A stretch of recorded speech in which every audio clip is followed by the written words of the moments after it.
Alhamdulillah, wa salatu wa salamu ala rasulillah wa ala alihi wa ashabihi wa man walahu. Amma ba'd.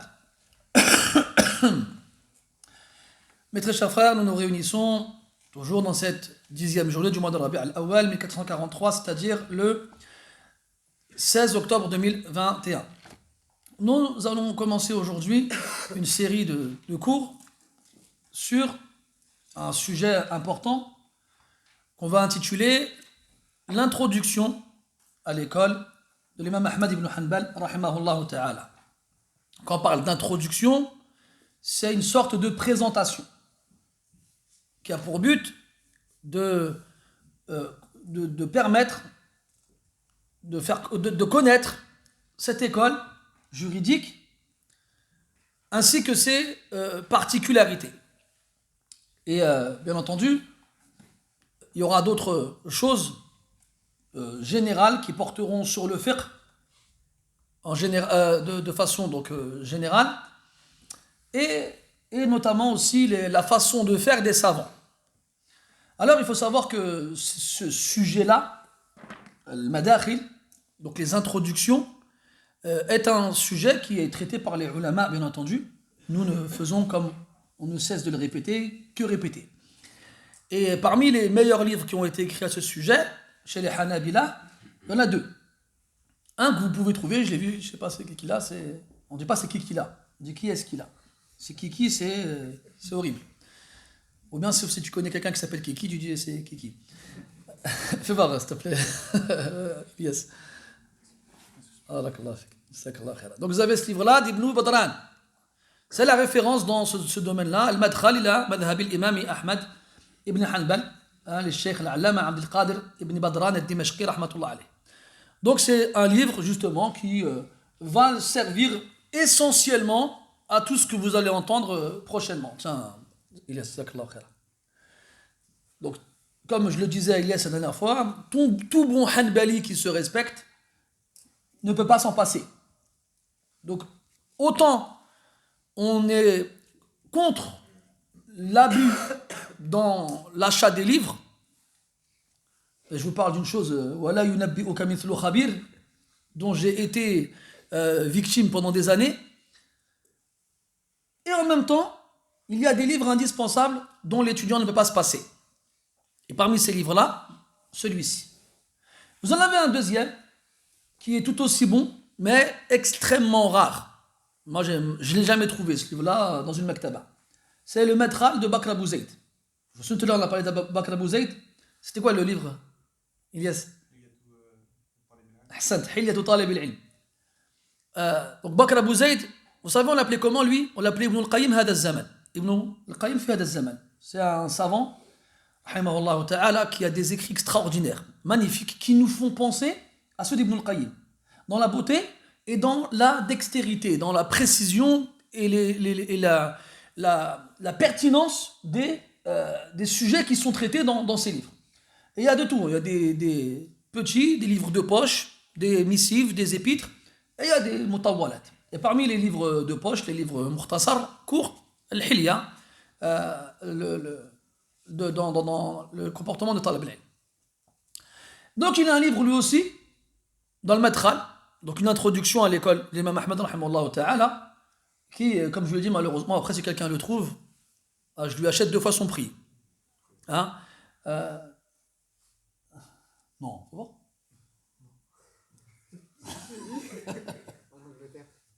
Il est disponible, t'es sûr? Demande à voir. Là, parce que j'ai eu des fausses joies plusieurs fois comme ça. Je l'ai cherché dans les livres, dans les sites de vente sur Internet, et chaque fois que je trouvais, c'était marqué rupture de stock. Ah, voilà. Tu vois, c'est ce qu'on appelle un ascenseur émotionnel. C'est pour ça que j'ai dit, je demande à voir. Parce que j'ai toujours, à la fin, rupture de stock. En fait, ce livre-là, ils ne l'ont pas réédité. Et ça, justement, ça, c'est un détail qui vient s'ajouter à ce que je vous ai dit tout à l'heure. De ne pas succomber à shahwatu al-kutub. Calme-toi. C'est vrai, le ilm, c'est le shahwa. Et la wasila, le moyen qui t'emmène à la science, c'est le kutub. Donc, si tu aimes la science, tu aimes les livres, c'est obligé. Mais des fois, tu vas dans dans une librairie, tu vois des livres comme ça, c'est comme un affamé qui rentre dans un wok à volonté. Hein, Abdrouf. Et, euh, et il a envie de tout prendre. Après, qu'est-ce qui se passe? Tu prends tout et tu lis rien. Et donc, il faut faire attention à ça. Lakin, il faut être conscient de l'importance du livre et de sa rareté. C'est que si tu trouves un livre important et rare, même si tu sais que tu ne vas pas le lire tout de suite, achète-le quand même. Achète-le quand même parce que tu ne sais pas si tu le retrouveras un jour. Et c'est des erreurs qu'on a faites. On a vu des livres, on a dit plus tard, eh ben c'est ça plus tard. On ne les a plus jamais retrouvés. Parce que quoi? Ils n'ont jamais été réédités. Parce que vous savez, c'est un commerce. La maison d'édition, elle va mettre en vente un certain nombre d'exemplaires et elle va se rendre compte que pour écouler le stock, il a fallu des années. Ils vont donc en déduire que ce n'est pas un livre qui a intéressé les lecteurs. Mais ce n'est pas parce que le lecteur ne s'intéresse pas au livre que le livre n'est pas intéressant. Elle est belle celle-là aussi. Et très souvent, il y a des livres qui ont disparu comme ça à cause de ça, à cause du commerce, à cause des règles du commerce. D'ailleurs, vous remarquez aujourd'hui dans les librairies islamiques en France, très peu d'entre elles vendent des livres en arabe aujourd'hui. Très peu. Et c'est une moussiba, c'est une catastrophe. Avant, machallah, tu trouvais le khair ou le baraka dans pas mal de librairies en France. Aujourd'hui, c'est devenu très difficile de s'approvisionner en livres. Bref, pour revenir donc à notre sujet, parmi les mashayikh, donc tout à l'heure je vous ai parlé de Cheikh Al-Usaymi, hafidahullah ta'ala, j'ai un de mes deuxièmes shuyukh, un de mes autres shuyukh préférés aujourd'hui, Cheikh Abd Salam Al-Chouaïr. Cheikh Abd Salam Al-Chouaïr, pour ceux qui le connaissent, il n'y a pas besoin que je leur en parle. Et pour ceux qui ne le connaissent pas, il faut aller le voir par vous-même. J'ai eu l'occasion de le rencontrer, de parler avec lui, hafidahullah ta'ala, assister à un cours à lui, en direct. Hein. Et sinon, on profite de ses cours sur Internet. Et c'est vraiment quelqu'un, il est, comme je vous ai dit avec Cheikh Abdullah Al-Ubaid, c'est un Mawsou'i, c'est vraiment une encyclopédie vivante. Et ça se voit que c'est un féru de lecture. C'est quelqu'un qui mange des livres comme toi, tu manges. Tu manges quoi, toi, Marwan? Hein? Des cacahuètes? C'est extraordinaire. Et Cheikh Hafidahullah Ta'ala, il a fait une série d'introductions aux 4 écoles. Et parmi donc forcément ces 4 écoles-là, celle de l'imam Ahmed, en sachant que lui, il est Hanbali. D'accord? Si vous voulez des cours de fiqh Hanbali, je vous conseille les siens en premier. Al-Muhim, donc au Haram, à la mosquée de la Mecque, il a fait une série de 5 conférences dans lesquelles justement il traite les particularités de cette école et il en fait une présentation. Et donc, comme je vous le disais tout à l'heure, alhamdoulilah, ça a été retranscrit. Regardez, on a même fait une spirale, une jolie couverture et tout ça. Et après, voilà, faites attention aussi. Hein. Moi, je vous conseille, quand vous avez ce genre de retranscription, de suivre le cours en même temps que vous lisez. Et de ne pas vous contenter de la lecture toute seule. Parce qu'il y a beaucoup d'erreurs. Des fois, il manque un mot, des fois, le mot il est mal écrit. Il faut faire attention à ces choses-là. Donc, le shirk a'adati, ajada wa fad, il fait beaucoup profiter dans ses conférences comme à son habitude. Et il a été très pertinent comme à son habitude. Donc, ce que je vais faire, moi, je ne vais pas vous lire tout. J'ai sélectionné les passages les plus importants. Parce que comme il est su, ce qui est dit, ce qui est dit, comme ça, badahiyan, comment on pourrait dire ça en français, sans préparation, en improvisant, ne sera jamais aussi clair que ce qui est écrit. Quand tu es chez toi, tu écris, tu es posé, tu relis, tu corriges, tu recommences. Et quand tu parles, il y a ce qu'on appelle zallat al-lisan. C'est quoi zallat al-lisan? C'est des glissades. C'est comme quand tu marches et tu trébuches. C'est comme si ta langue est trébuchée. Des lapsus. Des fois, tu ne vas pas t'en rendre compte. Hein. C'est seulement après, on vient de voir, on te dit, tu as dit ça. Ah, subhanallah, je m'en suis pas rendu compte. C'est pour ça qu'il faut faire attention à zallat al-lisan. Au comment on dit? Trébuchage. Au glissade, très bien, merci. Voilà. Au glissade de la langue. Il y a des gens, des fois, ils vont entendre un dars chez quelqu'un, et ils vont l'entendre dire un truc. Il s'est peut-être trompé, peut-être il a oublié, peut-être il s'en est pas rendu compte, c'est un lapsus, ça arrive tout le temps. Qui a jamais dit à l'école en voulant appeler sa maîtresse, maman? Qui? Vous l'avez jamais fait? Maman, en plus on dit pas maman, on dit maman, amoué, al-walida, al-mouhé. Oh, donc on a eu honte ce jour-là quand c'est arrivé. C'est des lapsus.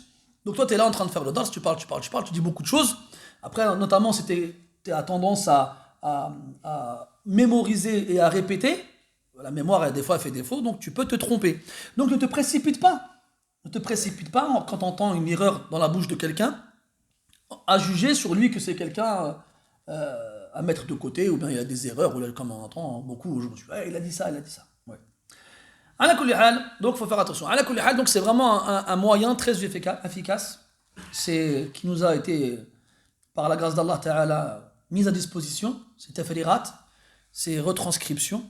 Donc cette série de conférences, elle a été retranscrite, et je vais vous lire donc certains passages, et ainsi, j'espère en quelques cours, on aura fait le tour. Bien sûr, il y a des masaïl des fois qui sont cités que je ne vais pas traiter parce qu'elles sont trop techniques, parce que le cheikh il part du principe où il s'adresse à un public averti, et donc des gens qui ont des notions dans le fiqh, vu qu'on va traiter du fiqh essentiellement.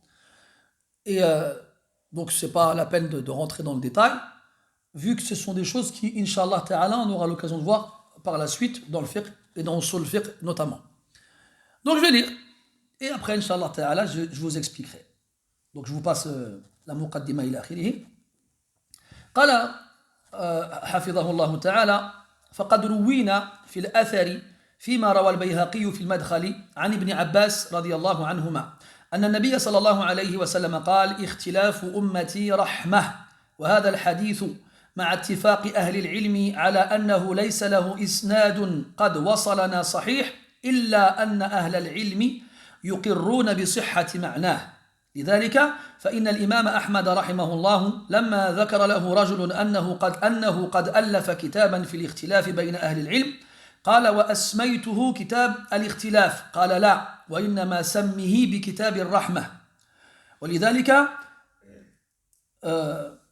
بين جمع من محقق أهل العلم أن معنى هذا الحديث صحيح، كما قرره الشيخ تقي الدين رحمه الله، وألف فيه الشيخ مرعي بن يوسف الكرمي الحنبلي المصري المتوفى سنة 33 وألف من هجرة النبي صلى الله عليه وسلم، ألف جزءا مفردا في تتبع هذا الحديث، وذكر شواهده من الكتاب والسنة. ومن شواهده من كتاب الله جل وعلا قول الله سبحانه وتعالى: ولا يزالون مختلفين إلا من رحم ربك ولذلك خلقهم وتمت كلمة ربك لأملأن جهنم من الجنة والناس أجمعين. قال بعض المفسرين كأبي حيان الأندلسي في تفسيره: إن الاستثناء في قول الله عز وجل إلا من رحم ربك ولذلك خلقهم أن قوله جل وعلا ولذلك خلقهم عائد إلى المستثنى منه، بمعنى أن الناس خلقهم الله عز وجل لحكم عامة ومعاني أراد الله سبحانه وتعالى، ومن الأسباب التي قضاها الله جل وعلا في خلق الناس أنه خلقهم لأجل الاختلاف، فإن الاختلاف وارد بين الناس، فهم مختلفون في ألوانهم وهيئاتهم وأشكالهم وتفكيرهم ولسانهم، والمؤمنون منهم مختلفون في درجات إيمانهم وأعمالهم، وكذلك الناس مختلفون في اجتهاداتهم في استنباط الأحكام من الوحيين من الكتاب والسنة. Première chose que le cheikh il évoque, حفظه تعالى, un hadith. Hadith rapporté par Al-Bayhaqi, entre autres, rahimahullah ta'ala, d'après Abdullah ibn Abbas. Ce hadith nous dit que le prophète sallallahu alayhi wa sallam aurait dit: ikhtilafu ummati rahma. La divergence de ma communauté est une miséricorde.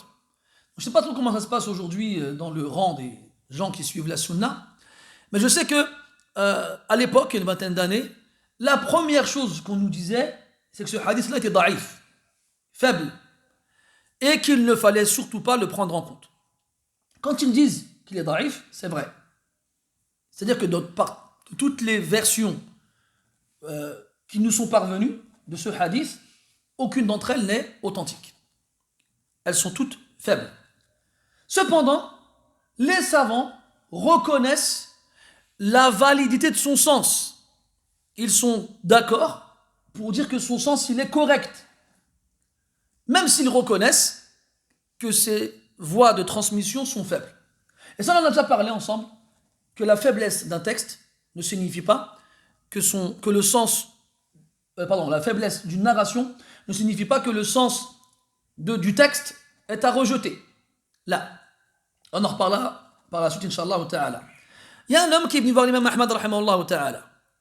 Il lui a dit, j'ai écrit un livre dans lequel j'ai regroupé la divergence des savants. Et l'imam Ahmad dit, c'est bien, comment tu l'as appelé?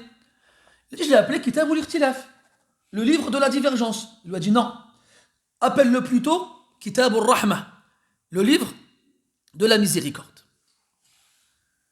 Et certains savants, qui sont connus pour justement remettre les choses à leur place, quand un sens erroné a tendance à se répandre parmi les gens, ont reconnu que le sens de ce hadith était authentique, était correct, était valide. Parmi eux, Shaykh Taqiyuddin. Donc il faut savoir une chose chez les Hanabila, celui qu'on connaît sur le nom de Ibn Taymiyyah, on l'appelle Taqiyuddin. Pourquoi? Parce qu'il n'y a pas qu'un seul Ibn Taymiyyah en fait. Et que chez les Hanabila, la référence chez les Ibn Taymiyyah, c'est le grand-père, c'est pas le petit-fils. Al-Majd, Sahib al-Muharrar. Amma Ibn Taymiyyah, le petit-fils, celui qu'on connaît tous, il l'appelle Taqiyuddin, pour les distinguer l'un de l'autre. Donc Al-Majd ibn Taymiyyah, c'est le grand-père, Taqiyuddin, c'est le petit-fils. Donc quand vous entendez des Hanabila parler d'Ibn Taymiyyah en disant Taqiyuddin, c'est pas parce qu'ils l'appellent différemment, c'est pas pour rien. Il y a une raison.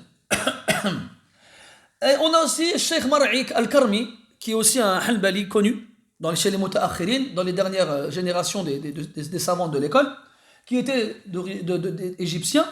Il a écrit un livre dans lequel il a regroupé toutes les versions du hadith et il a cité des shawahid, si vous voulez, des témoins, des textes qui vont venir appuyer le sens de ce qui est rapporté. C'est-à-dire il a consacré un livre où il regroupe toutes les versions du hadith, auxquelles il rajoute d'autres textes du Coran et de la Sunna qui vont dans le même sens, et qui vont appuyer donc le sens du hadith Ikhtilaf ummati rahma. Parmi ces témoins, parmi ces textes qui ont ce but-là, le verset 118 et 119, les versets 118 et 119 de Surat Hud. Wallah Ta'ala dit وَلَا يَزَالُونَ مُخْتَلِفِينَ إِلَّا مَنْ رَحِمَ رَبُّكَ وَلِذَلِكَ خَلَقَهُمْ. Et ils ne cesseront de diverger. Les humains ne cesseront d'être en divergence. Illa ma rahima rabbuk, illa, sauf celui à qui ton Seigneur a fait miséricorde. Walidhalika khalaqahum. Et c'est pour ça qu'il les a créés. Après, les savants du tafsir divergent sur walidhalika khalaqahum. À quoi est-ce qu'il revient? Est-ce qu'il revient à al-mustathna, yani illa man rahima rabbuk, sauf celui à qui ton Seigneur a fait miséricorde, comme quoi Allah les a créés pour leur faire miséricorde, ou bien est-ce qu'il revient à al-mustathna minhu, à la partie de laquelle on extirpe l'exception, et ils ne cesseront d'être en divergence, et c'est pour ça qu'il les a créés. Parmi les raisons pour lesquelles Allah il a créé les créatures, qu'ils divergent. Parmi les raisons pour lesquelles Allah il a créé les créatures, qu'ils divergent. Et parmi les savants qui ont suivi cet avis-là, Abu Hayyan al-Andalusi al-Mufassir. Comme quoi walidhalika khalaqahum, c'est pour ça qu'il les a créés, revient à al-mustathna minhu, à la généralité de laquelle est tirée l'exception, c'est-à-dire c'est pour ça qu'ils ne cesseront de diverger. Après, qu'est-ce que ça veut dire qu'ils ne cesseront de diverger? C'est-à-dire que dans de nombreuses choses, les gens ils sont différents. Ils divergent. Ils divergent dans leur couleur, ils divergent dans leur forme, ils divergent dans leur façon de réfléchir, ils divergent dans leur façon de s'exprimer. Allah Ta'ala dit « Min ayatihi khalqus samawati wal ardi wa ikhtilafu alsinatikum wa alwanikum » Et parmi ces signes, la création des cieux et de la terre et la divergence de vos couleurs et de vos langues. Comme les croyants divergent entre eux dans les degrés de leur foi et de leurs actions. Allah dit Hum darajatun indallah wallahu bima ya'maluna basir. Wallahu basirun bima ya'maluna. Afwan. Ils sont à des degrés différents auprès d'Allah, tous. Puis il finit en disant et qu'eux aussi, les gens divergent dans leur façon de déduire les choses, dans leurs efforts de réflexion et leur façon de déduire les jugements des textes. Les ulama, tu vas leur donner un texte, ils ne vont pas de la même façon en déduire les jugements. Et ils ne vont pas déduire les mêmes jugements. Ils divergeront dans cela. Ça rentre dans cette fameuse divergence. Donc oui, le hadith, même s'il est faible, son sens n'est pas mauvais. Et la plupart des savants sont d'accord là-dessus. قال حفظه الله إذا عرفت أن ذلك كذلك فاعلم أن اختلاف أمة محمد صلى الله عليه وسلم رحمة بخلاف خلافهم فإن خلافهم شر وقد صح عن عبد الله بن مسعود رضي الله عنه أنه قال إن الخلاف شر وقد فرق أهل العلم رحمهم الله بين الاختلاف الذي هو رحمة والخلاف الذي يكون شرا فإن الاختلاف الذي يكون نابعا عن اجتهاد صحيح أو تقليد سائغ فإنه يكون رحمة من الله جل وعلا للناس رحمة لطلبة العلم والمجتهدين ليبذل المجتهد وسعه وليبذل غايته ليتعلم العلم وينظر في الأدلة يحفظها ثم يستنبط بعد ذلك فيكون واحدا من اثنين إما بين أجر أو أجرين وقد صح عند الحاكم من حديث ابن مسعود رضي الله عنه أن النبي الأكرم محمد صلى الله عليه وسلم قال إذا اجتهد الحاكم فأصاب فله أجران وإذا اجتهد فأخطأ فله أجر وكذا من نظر في الأدلة وقد تأهل بالقواعد المرعية عند أهل العلم وكان من أهل الصنعة والمهنة أي أعني مهنة العلم والإفتاء والنظر والاجتهاد ثم بذل وسعه بعد ذلك وغايته ونظر النظر التام في المسألة فنظر فإنه بعدئذ يكون بين الأجر والأجرين. Après, Cheikh Hafidahullah Ta'ala dit quand tu as compris cela, que la divergence dans la communauté du prophète sallallahu alayhi wa sallam est une miséricorde, contrairement à leur désaccord. Donc là, bon, c'est un peu difficile à exprimer en français. En arabe, il y a une différence entre ikhtilaf et khilaf. Ikhtilaf, divergence, et khilaf, désaccord. Bon là, vous ne vous arrêtez pas sur les mots, on va développer par la suite. Le khilaf, contrairement à l'ikhtilaf, le khilaf c'est un char, c'est un mal.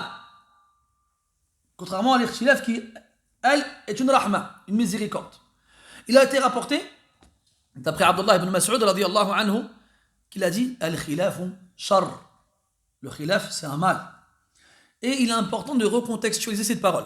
Vous savez que pendant le Hajj, il est légiféré dans certains moments, certains endroits, de réduire la prière, les prières de 4 raka'at, al-Dhuhr, al-Asr et al-Isha.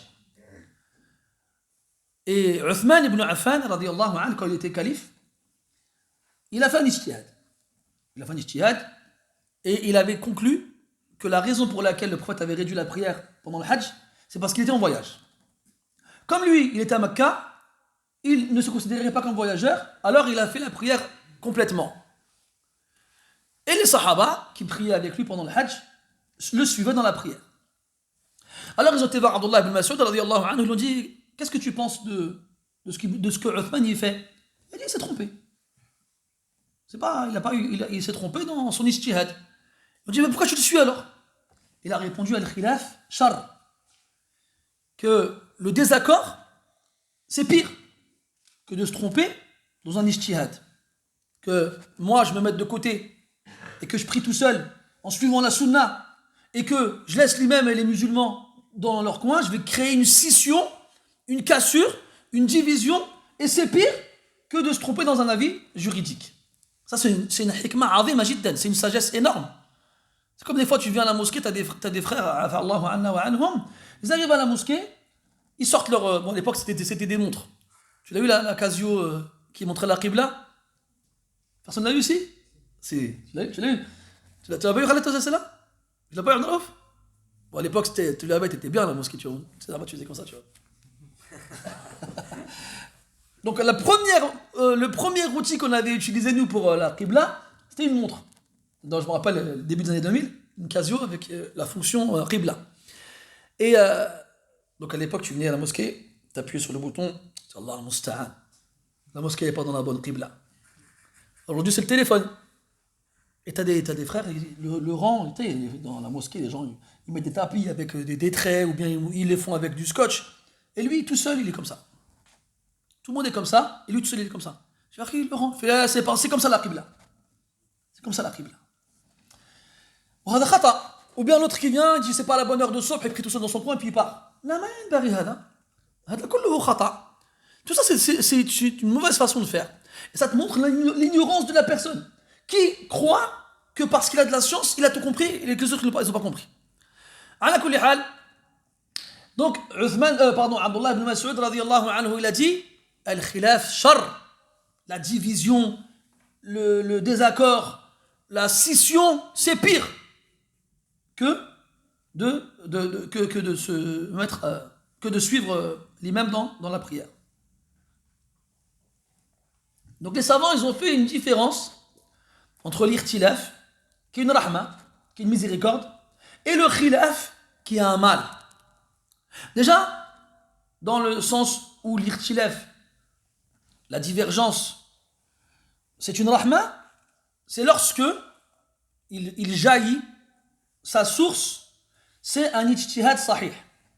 Un ijtihad sahih, donc l'ijtihad, un effort de réflexion. Donc je vous le dis, je vous le répète, quand on traduit ces mots-là avec ce genre d'expression, il faut les garder, mettez-les entre guillemets, parce que vous ne les comprendrez bien que quand on les étudiera. Et il y a un bab dans Usul al-Fiqh, al-ijtihad, qui explique c'est quoi l'ijtihad.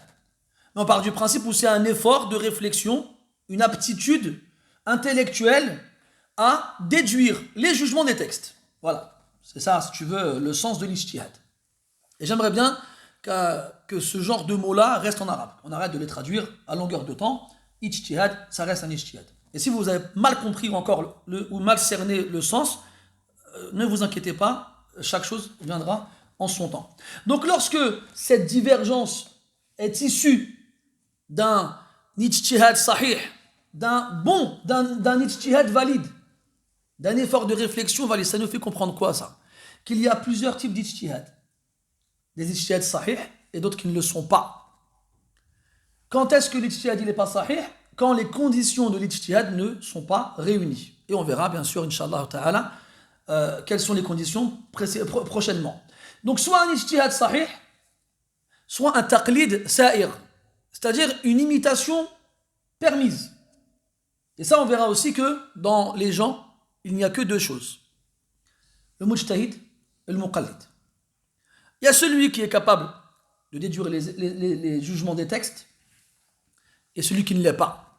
Celui qui n'est pas capable de déduire les jugements des textes, qu'est-ce qu'il fait alors? Il ne peut que suivre celui qui en est capable. Et quand il dit un taqlid sa'ir, c'est-à-dire une imitation, le fait de suivre quelqu'un de façon permise, licite, ce qui nous fait comprendre que dans certains cas, on n'a pas le droit de suivre les gens. Donc on ne suit pas n'importe qui, et on ne suit pas n'importe comment. Donc il y a des ahkam pour l'ijtihad, il y a des règles à suivre pour l'ijtihad, et il y a des règles à suivre pour le taqlid. Pour que l'ijtihad soit sahih, et le taqlid soit sa'ir. Pour que l'effort de réflexion soit correct, et pour que l'imitation soit permise. Donc il faut faire attention à ça. Ce n'est pas tout le monde qui fait l'ijtihad, ce n'est pas tout l'ijtihad qui est sahih, ce n'est pas tout le monde qui suit, et ce n'est pas tout le monde ce n'est pas n'importe qui est suivi. C'est des choses qui sont importantes. Donc si la divergence vient d'un ijtihad sahih ou d'un taqlid sa'ir, c'est une rahma pour les gens, à plusieurs niveaux différents. En premier, pour les étudiants et les savants.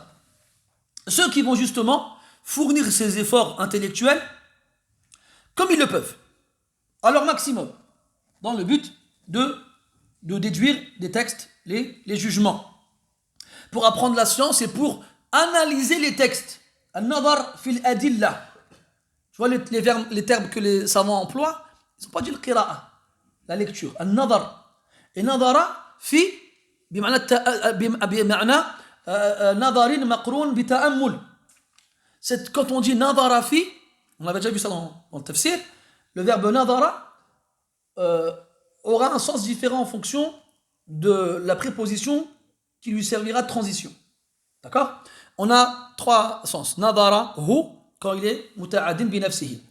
On a nadara fi, muta'addin bi fi, et on a nadara ila. Nadara hu, on va le traduire par attendre. Nadara fi, on va le traduire par observer, examiner, regarder avec méditation. أولم ينظروا في ملكوت السماوات والأرض الآية. Et enfin, nadara ila, qui veut dire regarder, contempler. وجوه يومئذ ناظرة إلى ربها ناظرة. طيب, donc ici, النظر في الأدلة, c'est pas seulement regarder les textes. Non, c'est les regarder avec méditation et réflexion dans le but d'en sortir les jugements.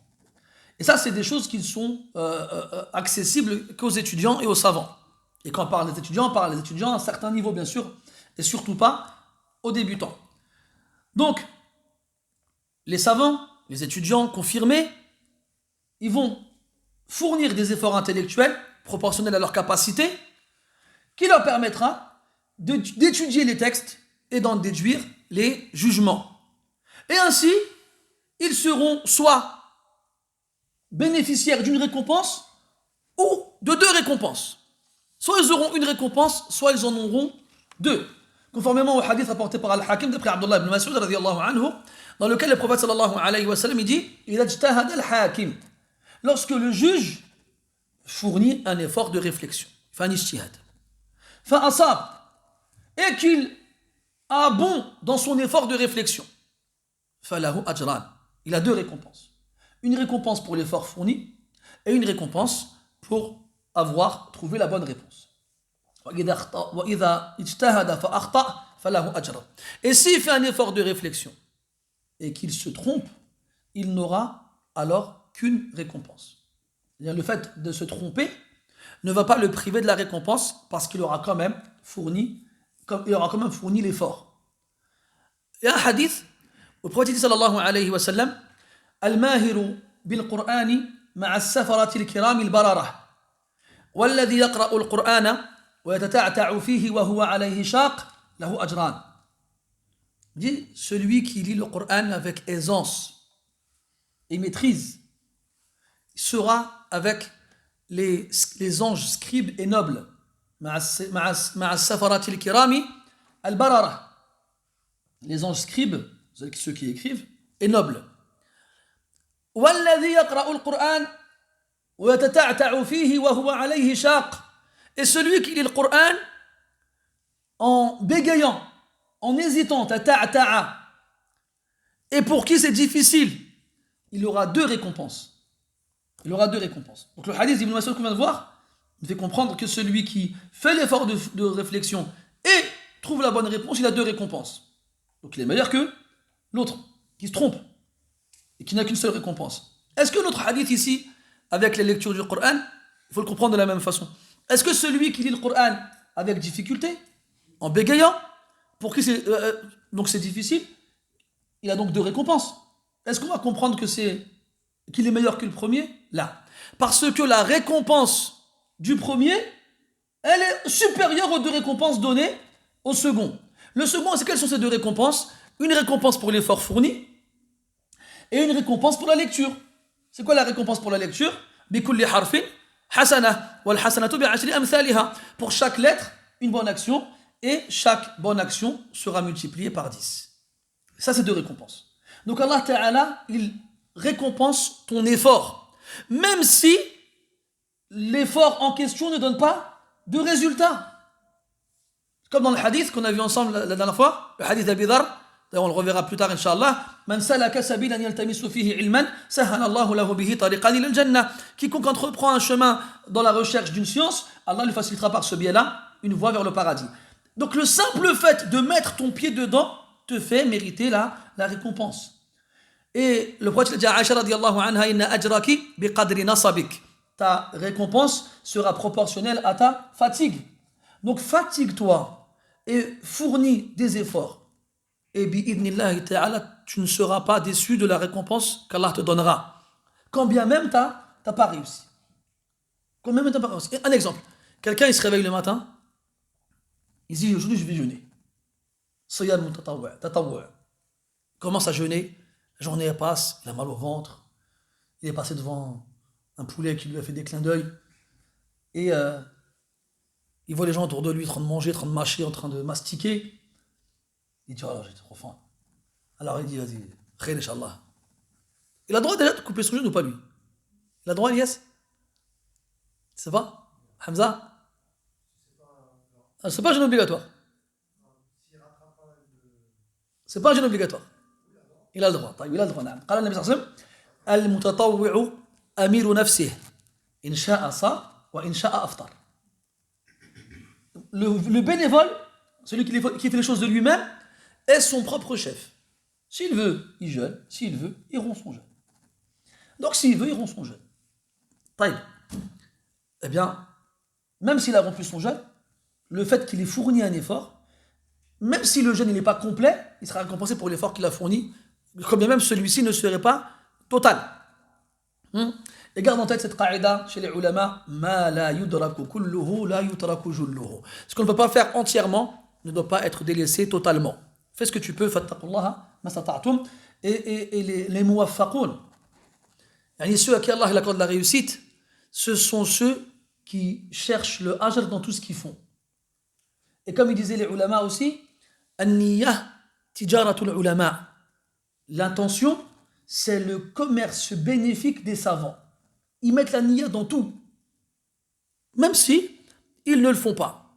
Ou même si ils le font sans y arriver. Ils disent aussi les ulama, tablughu niyyatu ma la yablughu al-amal. Par l'intention, on va atteindre des choses qu'on n'atteindrait pas avec ses actions. Donc, il faut avoir l'intention de faire le khair.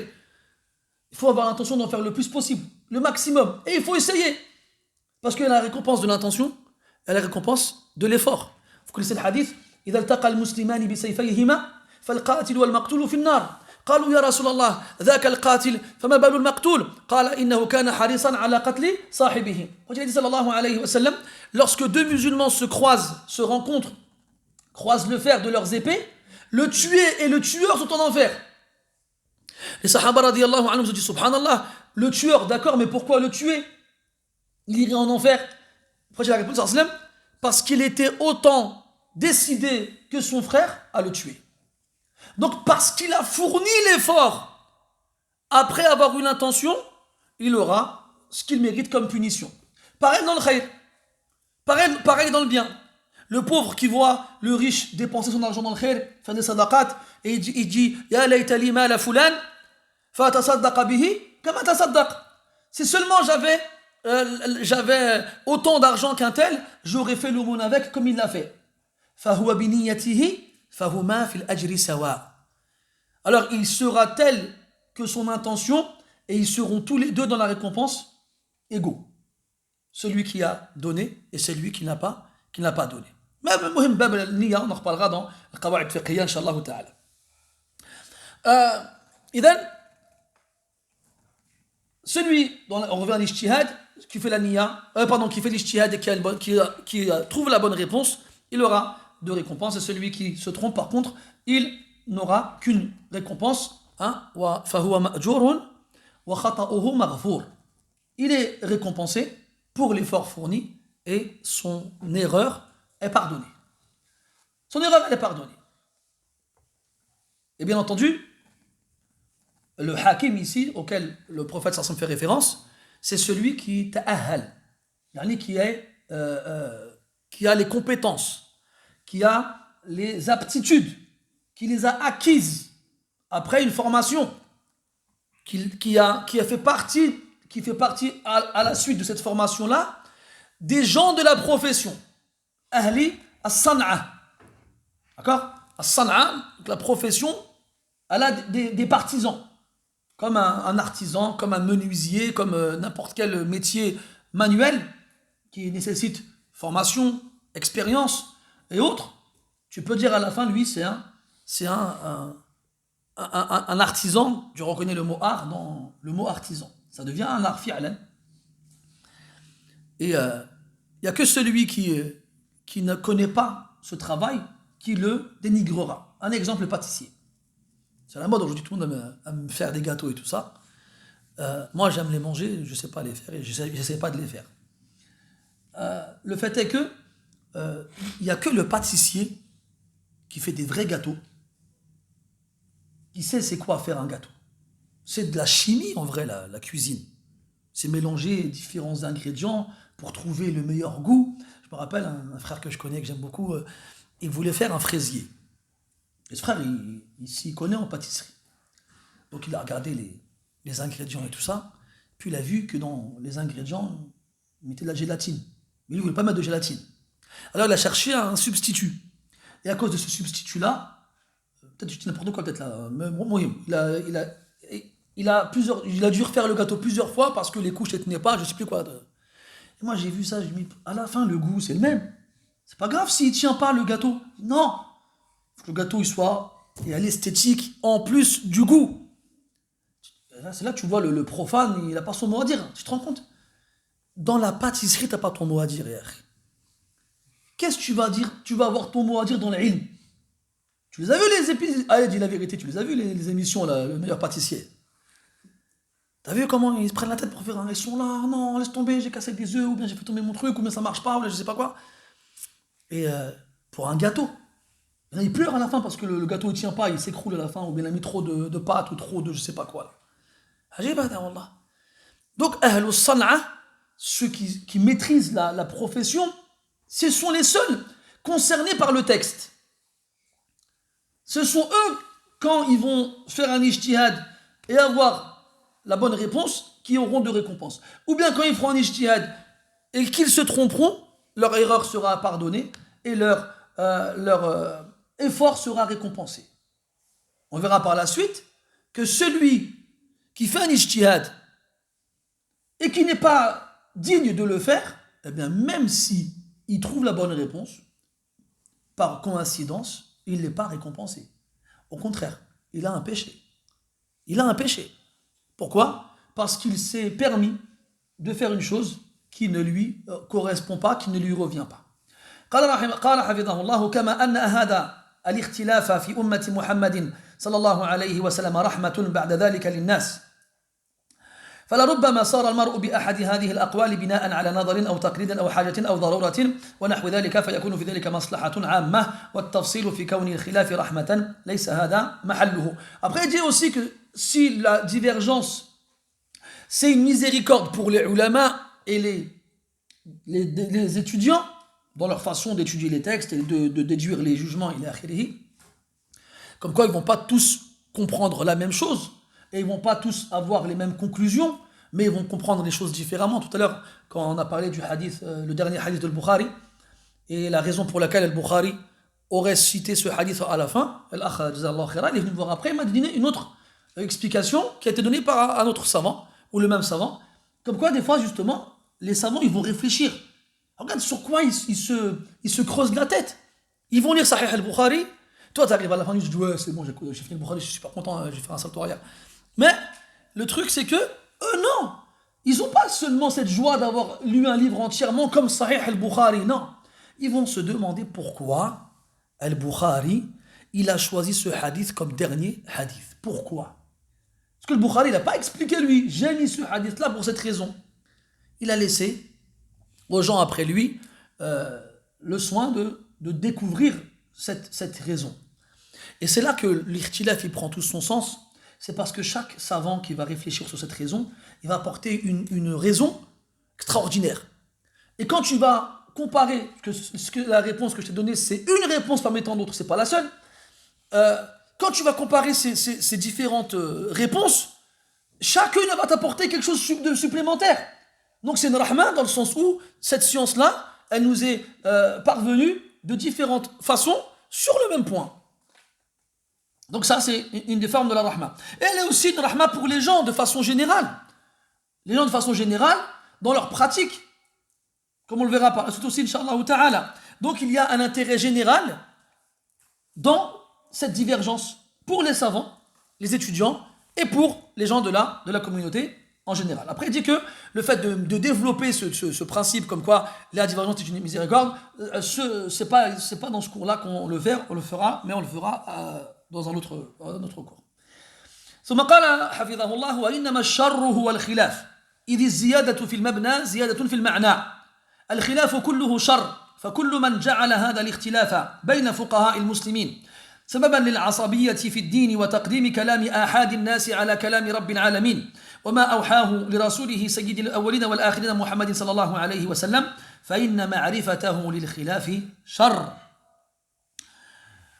وذاك الرجل الذي تعلم الخلاف ليتتبع الرخص ويتتبع شواذ أهل العلم فإن معرفته الخلاف في حقه شر ولذلك فإن معرفة الجهال وأغمار الناس لبعض الأحكام فتنة لهم قال الله تعالى ألف لام ميم أحسب الناس أن يتركوا أن يقولوا آمنا وهم لا يفتنون ومن الفتن أن يفتن المرء بالعلم كما قال عبد الله بن وهب رحمه الله تلميذ الإمام مالك بن أنس رحمه الله إن لهذا العلم فتنة كما للمال فتنة فإن هذا العلم معرفته يكون لبعض الناس فتنة ويكون سببا في الزيغ والضلال إلا من عصمه الله جل وعلا وحافظه ووفقه وسدده.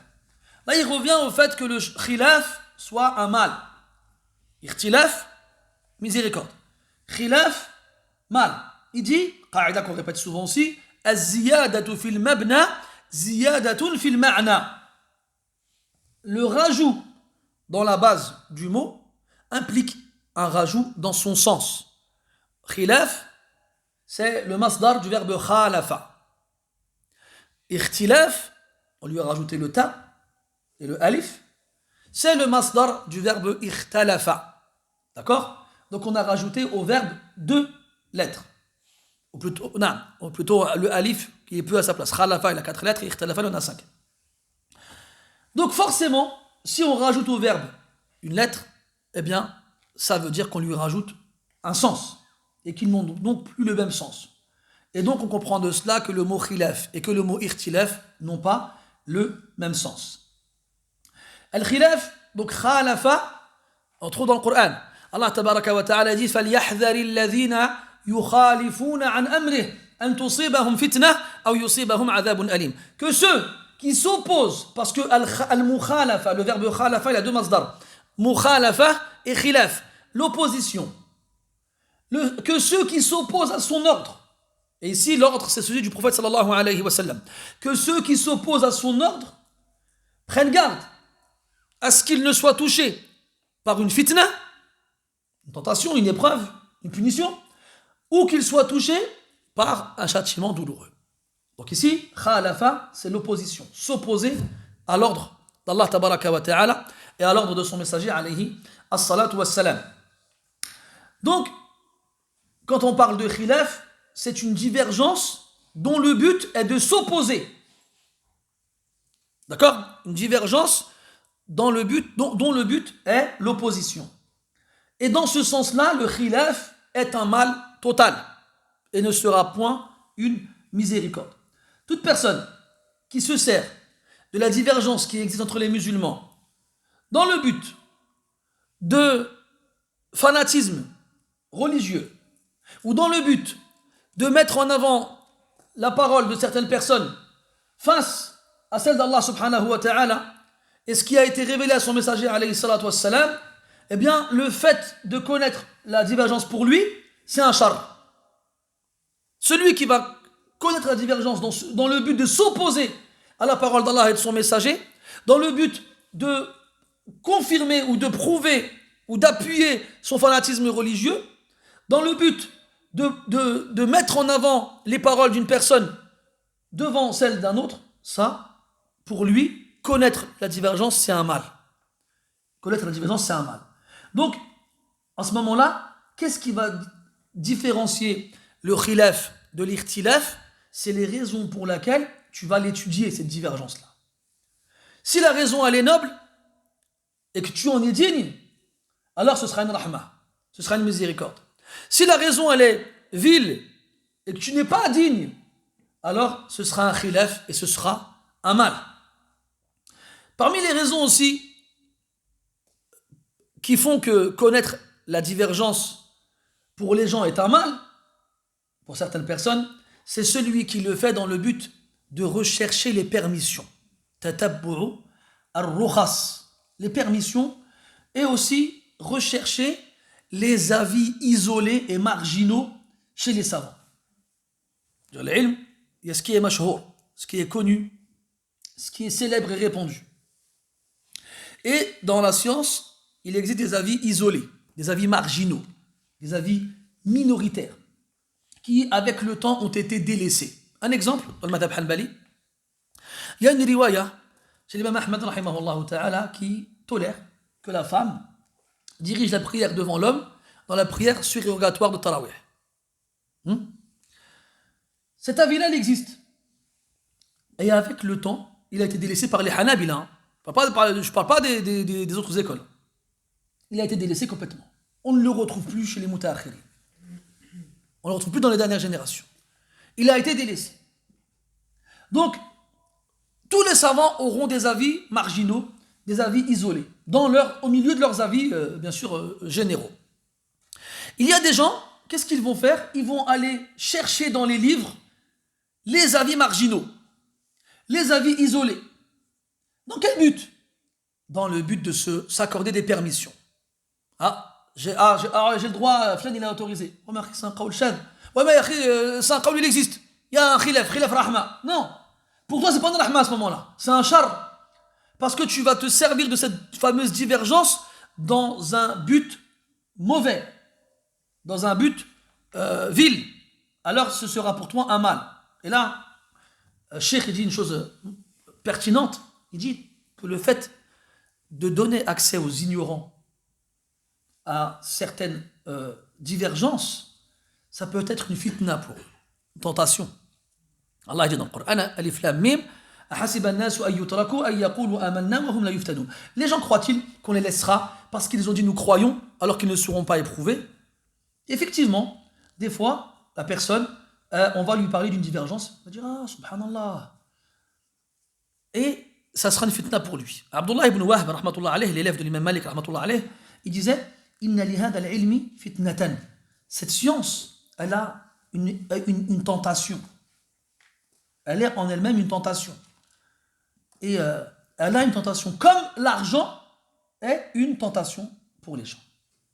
Comme l'argent est une tentation pour les gens, la science peut être une tentation pour les gens. Certaines personnes, le fait de connaître la science, pour eux, c'est une fitna. C'est une tentation. C'est une épreuve qui ne donnera pas de conséquences louables à cette demande de la science. Qu'est-ce qu'elle aura comme conséquence? Az-zayr wa ad-dalal. La déviance et l'égarement. T'imagines-toi? Il apprend une chose et à la fin, il s'égare. Alors que techniquement, la science, elle doit t'aider à te guider. Comment est-ce que la science a été une cause d'égarement pour eux? Le fait qu'ils recherchaient à travers sa demande des choses mauvaises. Des choses mauvaises. Et aujourd'hui, Internet, vous savez, je me rappelle il y a longtemps, je vous avais dit que des fois, il se passe, les chouyours, ils vont dire des phrases, elles vont te marquer. Je vous avais parlé de ça la dernière fois avec les choses dont Talib al-Ilm avait besoin. Vous vous souvenez de 3 choses. Eh bien, le même Cheikh, subhanallah, Cheikh Salih al-Suhaymi, hafidahullah ta'ala, il nous avait dit, il avait comparé Internet à une mezbala, à une décharge, un dépotoir. Il disait que Internet, elle ne forme pas les savants. C'est pas une école de laquelle les savants ils vont sortir. Pourtant, on y trouve tout l'ilm.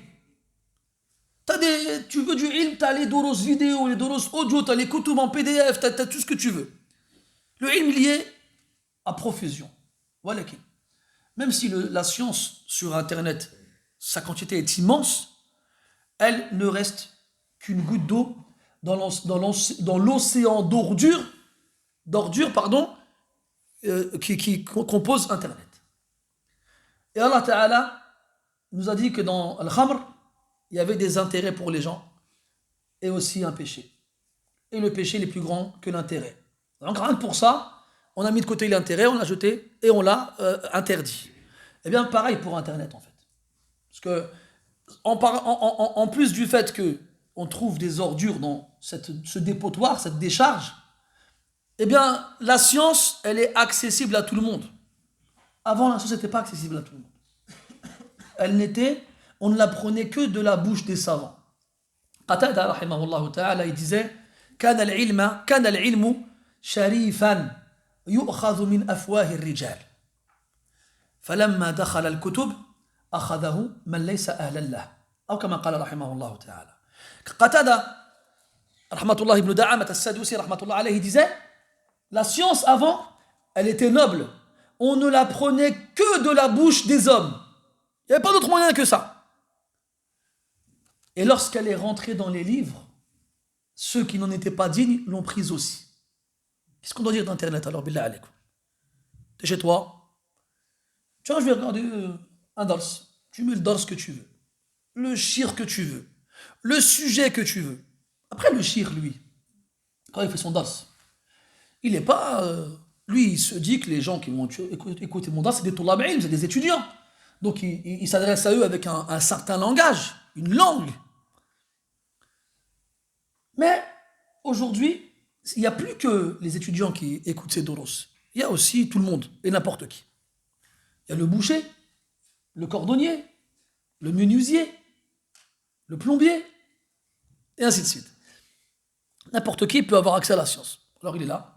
Et vous avez dit aussi que le gros problème, c'est qu'on fait la différence, on fait l'amalgame plutôt entre l'ilm et le ma'loumat, entre des connaissances et de la science. Maintenant, moi, j'ai des notions en médecine. Et encore, un médecin, il m'entendrait dire ça et il rigolerait par terre, il se roulerait par terre tellement il rirait. Toi, t'as des notions, toi, c'est ça. Bon, j'ai des très, très, très petites connaissances en médecine. Tachycardie, Picardie, embolie pulmonaire, voilà, quelques termes techniques, tu connais le sens. Vraiment, vraiment, ça représente quoi? 0,01% peut-être dans la médecine. Eh ben, je ne m'aventurerai pas à discuter avec des médecins. Ça m'a, t'inquiète pas, j'ai vu deux épisodes de Dr House, je connais. Non, je me la ramène pas et je fais gentiment la personne qui écoute. Aujourd'hui, c'est le même problème. Il a écouté un dars, il a lu un truc sur Internet, puis tu lui parles, il dit non, c'est pas ça. Ah ouais, c'est quoi ça? Bah j'ai entendu un cheikh, il l'a dit. Ouais, mais la parole du cheikh que t'as entendu, en fait, elle est dans un contexte particulier auquel il faut rajouter autre chose. Non, non, non, non, non, j'ai bien compris. Ah, vas-y, va lui faire comprendre toi qui dit n'importe quoi. Parce qu'il y a aussi ce problème de j'ai compris. Les gens aujourd'hui, ils ont cet orgueil qui les empêche d'admettre qu'ils ne comprennent pas en fait.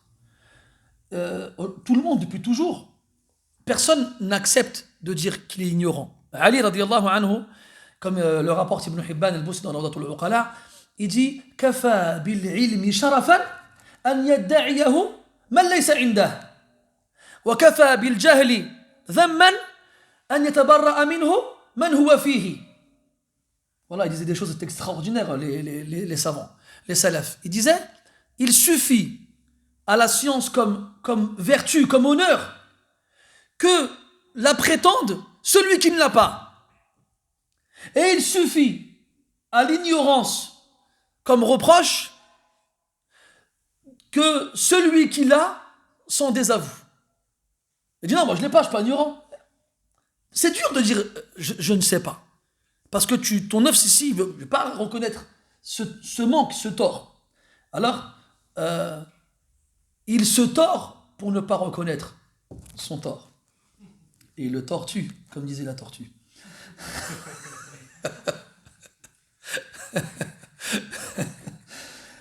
Il raconte des blagues, il rigole tout seul. Parce que c'est des moments de solitude, ça, normalement. Ala kulli hal, il y a des gens, il ne faut pas qu'ils aient la science. Il ne faut pas. Il ne faut pas leur donner. La yasluhuhum illa yajuz ma yajuz. Faqat. C'est tout ce qu'il leur faut. Eux. Tu leur dis yajuz ma yajuz. C'est pour ça qu'Allah Ta'ala, il a dit dans le Coran, Fas'alu ahla dhikri in kuntum la ta'lamun. Demandez aux gens du rappel si vous ne savez pas. Ici, Allah Ta'ala s'adresse à ceux qui ne peuvent pas savoir, qui ne savent pas.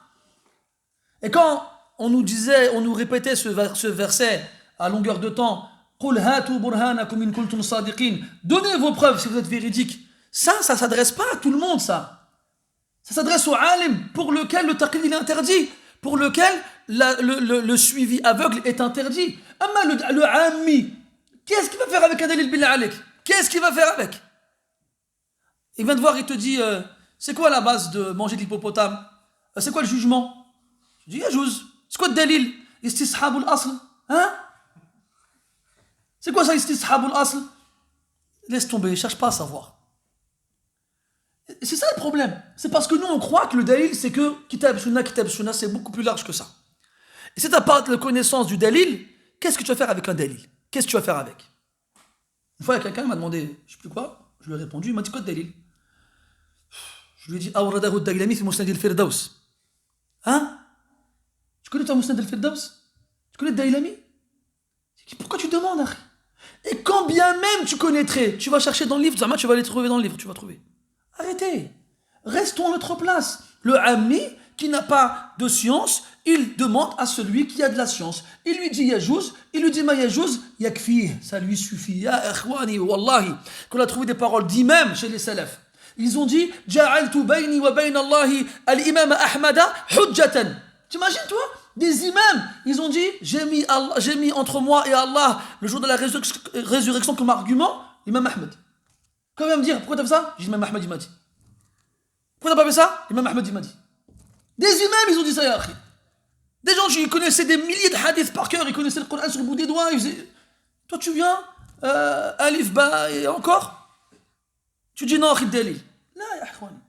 Et le problème, c'est que justement après, ces gens-là qui commercent avec le dalil alors que c'est pas de leur marchandise, dans leur marchandise, et ils développent des mauvaises réactions. C'est-à-dire ils partent du principe où tout ce qui existe est faux et n'a pas de base. Et ils rejettent tout. Ils rejettent tout. Donc quand ils voient les gens autour d'eux faire une chose qu'ils ne connaissent pas, forcément c'est pas bon. Parce qu'ils partent du principe où ils connaissent tout en fait. Mais ça aussi c'est une grosse ignorance. Normalement, plus tu apprends, plus tu te rends compte que tu ne connais pas. Al-ilmu bahrun منتهاه يبعد ليس له حد إليه يقصد وليس كل العلم قد حويته أجل ولا العشر ولو أحصيته ما أبعد العلم وما أوسعه من ذا الذي يقدر أن يجمعه Chatibi rahmatullah alayh. Il a dit la science est un océan dont le rivage à l'opposé est très lointain. Qui est celui qui peut y arriver? Jamais tu ne pourras contenir toute la science, même pas le 10e, si tu arrives à le compter. Qu'est-ce que la science? Elle est large et qu'est-ce qu'elle est vaste? Qui est celui qui peut la contenir entièrement? Qui? Personne. La langue arabe, juste la langue arabe. Al-Shafi'i, rahimahullah ta'ala, disait La yuhitu bi lughatin kulliha illa nabi. Imagine-toi. Il disait il n'y a qu'un prophète qui peut connaître une langue entièrement. C'est tout. Un prophète qui reçoit la révélation. Il ne peut pas ignorer le sens de mots alors qu'Allah lui fait la révélation et qu'il doit la transmettre aux gens dans leur langue. Il n'y a qu'un prophète. C'est-à-dire que le plus grand des savants en arabe, il y aura des mots dont il ignorera le sens. Al-Muhim, ça c'est en arabe. Faqat, qu'est-ce qu'on doit dire alors dans le tafsir, le fiqh, le hadith, et la ghayri dhalik? Mustahil, hada mustahil. Donc celui qui a rien, son wajib à lui, c'est de demander à celui qui a. Amma de demander comment il est arrivé à cette conclusion-là, c'est pas son travail. Comme toi, quand tu vas chez le médecin, tu dis j'ai un bouton là, j'ai mal ici, je tousse, j'éternue. Ah d'accord. Vous prendrez du protoxylazine, zimzum. Et 33 fois par jour, à chaque coup de vent. Tu lui demandes, toi, de t'expliquer pourquoi il t'a prescrit ce médicament-là, et comment il est composé, je ne veux pas lui demander. Tu n'as pas de notion en chimie, tu n'as pas de notion en pharmacologie, tu n'as pas de notion en médecine. Tu lui fais confiance. Wallah, même si tu avais demandé d'avaler de la bave de crapaud, tu l'aurais avalé la bave de crapaud. Idan, il faut rester à sa place. Et ne pas oublier que le ilm, c'est une fitna pour certaines personnes. Et il n'y a que le savant et l'étudiant confirmé qui ont ouvert les yeux sur ces réalités pour lesquelles la divergence sera une rahma. Et les gens qui vont profiter de cette rahma-là, comme on l'a dit tout à l'heure, dans la façon d'adorer Allah tabaraka wa ta'ala, ila akhirihi. Là, celui qui vient et qui commence à mettre ses mains là-dedans, eh bien c'est comme, vous vous souvenez qu'on était en sciences physiques au collège, et qu'on nous ramenait des tubes à essai, et qu'on nous faisait faire certaines expériences. Il y a toujours le mauvais élève, généralement c'était moi, qui n'écoutait pas les consignes. Mais faites attention, ne mettez pas plus d'une goutte de benzoate de sodium avec, je dis n'importe quoi, un potassium ça. Après, il dit, voilà, je vais en mettre 2, je vais voir. Après, ça explosait, ça faisait des trucs bizarres. C'est la même chose. Ne joue pas avec ces choses-là. Comme tu n'es pas un chimiste, tu le sais, tu n'iras pas t'amuser à mélanger de l'acide chlorhydrique avec je sais pas quoi, eh ben, ne touche pas au ilm si tu ne l'as pas étudié. Taïb, on va s'arrêter ici pour aujourd'hui, Inch'Allah ta'ala. Et on continuera demain, bi'idhnillahi ta'ala. Avez-vous des questions? Oui, Lady. J'ai rien compris. Tu veux bien enlever ton masque, s'il te plaît? Il m'a regardé comme ça, les dieux. J'ai parlé en français pourtant.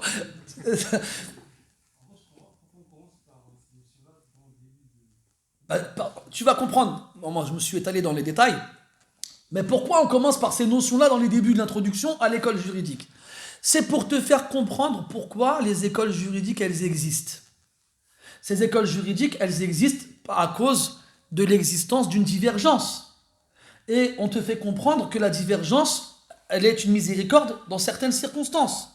Et qu'elle est un mal dans d'autres. Et qu'il faut comprendre, donc, qu'est-ce que la divergence et dans combien de catégories elle se divise pour comprendre pourquoi les écoles juridiques elles existent. Puis ensuite, les introduire, les présenter pour arriver après cela à l'école de l'imam Ahmed rahimahullah ta'ala. Patience mon frère. Oui, Al-Karim.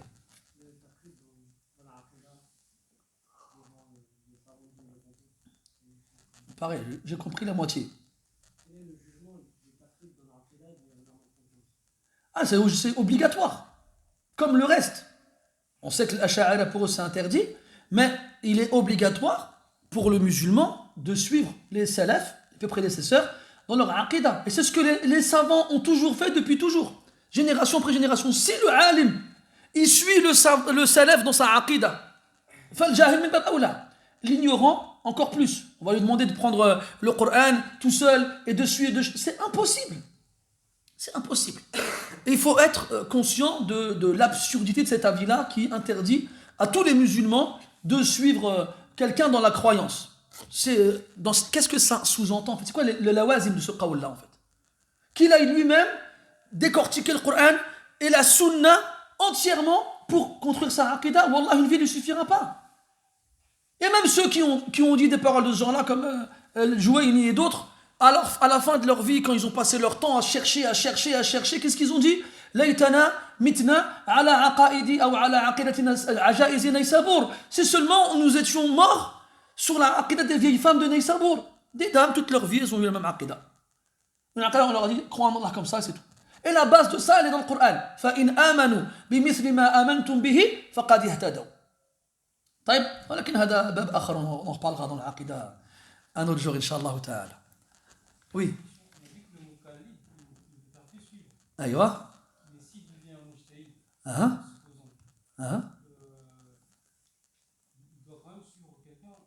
Ça, on en parlera dans Usul al-Fiqh, Inch'Allah. Dans Usul al-Fiqh, on fera ensemble quelques livres dans ce domaine-là et on verra le muqallid et le mujtahid et quand est-ce qu'il doit suivre et quand est-ce qu'il ne doit pas suivre. Oui, Marouane.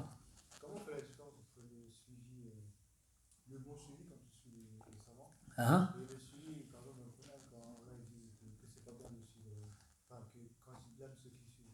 D'accord. Donc, Comment on fait la différence entre le bon suivi et le mauvais qui est blâmé par Allah dans le Coran? Quand Allah Ta'ala il blâme le suivi des polythéistes dans le Coran, c'est un suivi aveugle, sans preuve, surtout quand les preuves évidentes leur sont parvenues de la part d'Allah subhanahu wa ta'ala. Quant au fait de suivre dans le bon sens, Allah il leur donne. Allah tabaraka wa ta'ala dit Alif Lam Mim Ra, لا ألف لام ميم صاد كتاب أنزل إليك فلا يكون في صدرك حرج منه لتنذر به وذكرى للمؤمنين اتبعوا ما أنزل إليكم من ربكم. Et dans notre verset, اتبعوا أحسن ما أنزل إليكم من ربكم. Dans notre verset, الذين يستمعون القول فيتبعون أحسنه. Donc Allah il leur donne de suivre la révélation.